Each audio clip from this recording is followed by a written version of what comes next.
Okay. Call you live. Hello, Lincoln. How you doing? I'm alive. Okay. I have a question. Yes. Can you give us some powerful words for thousands of Bahamians around the country that possibly is not going to vote? Because I've asked my family members, I've asked my coworkers and other people, are they going to vote this coming election? They say no.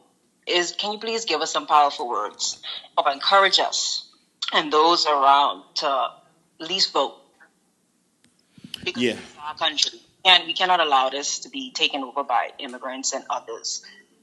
We've been down for way too long, and I live in Freeport. Yeah. First of all, I want you to understand that I understand exactly how they feel because I felt the same way. I was ready to leave the country. So I fully understand the way they feel. We've been hoodwinked and duped by the PLP and FNM to think that when we were voting for the other one, that we were voting for change. Then we saw that no change came. Over time, people started to get discouraged. And so I understand.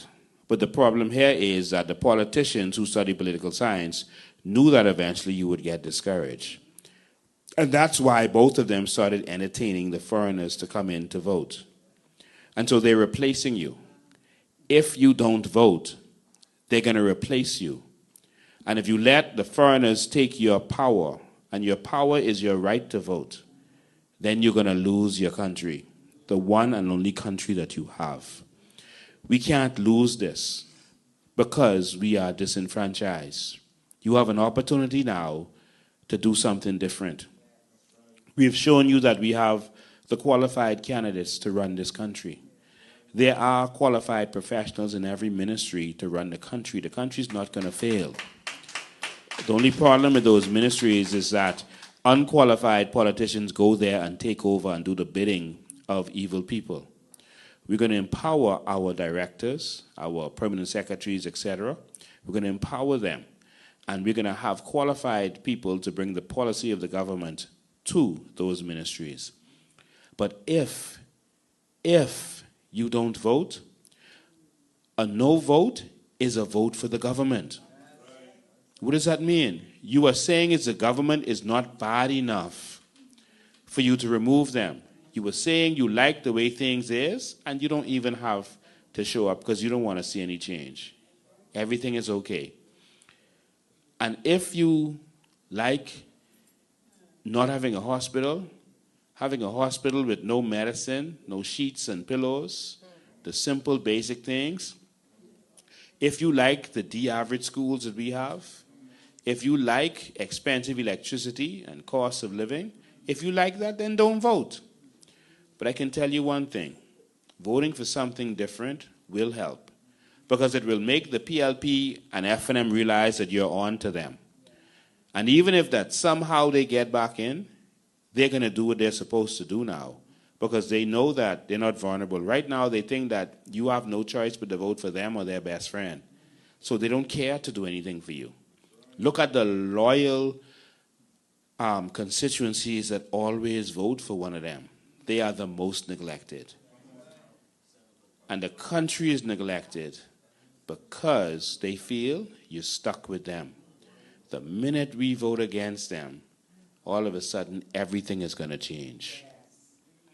And so I want to call on those Bahamians, don't let the foreigners take us over. Because they are not just coming for passports.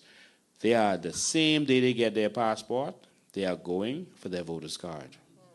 That's telling you they didn't come here to play. They came to take over. And it's that serious. Your children can't take this war that is coming. A civil war will come. Because we are not aggressive, but other people are. And I want you to know that you cannot leave your children to fight this battle. Help us to fight for them. I can't say anything other than that. If you look around this country, you should convince yourself of a reason to vote for something else, if only to spank them one time and say that you failed us. You did this to us. You taxed us to death while living your best life. Vote, punish them by voting for us. That's all I can say to that. Mr. Lincoln, one last thing I want. Go ahead. When you do become elected, can we please national fasting? We say we is a God nation, right? We need to go on a good fast. We need a change. Like you said, change is here, and change will happen. I cannot force people to fast, but we will have a day dedicated to prayer. Yes, okay then. Back to work. Thank you, Mr. Payne. Have a good night. Thank you for your call.